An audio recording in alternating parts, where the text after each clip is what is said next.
Bonjour chers élèves de 6e et vous voilà de retour sur le cours d'histoire de Madame Masse.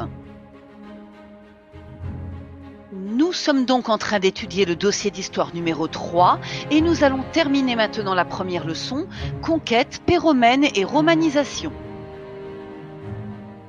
Je vous rappelle la problématique sur laquelle il vous faut réfléchir. Comment les Romains maintiennent-ils l'unité d'un si vaste empire? La définition, vous l'avez déjà notée.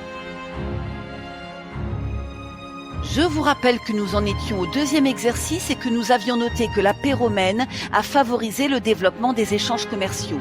Réfléchis maintenant et indique quels sont les deux types de routes commerciales. Je t'invite donc à écrire petit 4 afin de développer les échanges de marchandises. Les Romains ont construit des ports, routes maritimes, et des voies romaines, routes terrestres.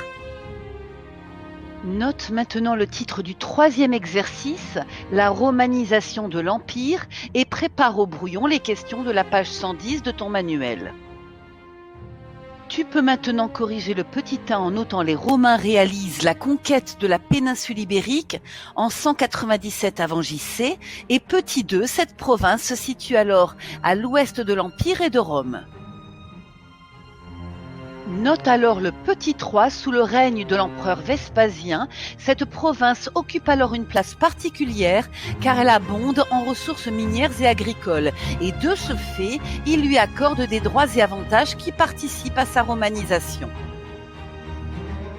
Je t'invite maintenant à écrire le petit 4. Le forum, que l'on appelait agora chez les Grecs, est un espace rectangulaire situé entre le cirque et le temple. Et c'est dans ce temple que l'on rend le culte impérial et que l'on peut ainsi montrer sa fidélité à l'Empire.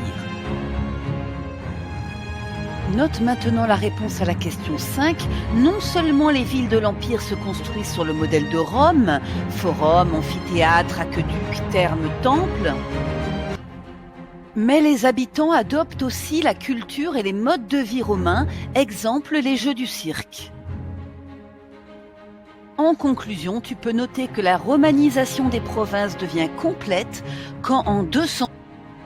C'en est fini pour cette leçon et je vous retrouve très bientôt pour la suite du cours de Madame Masse. À très vite!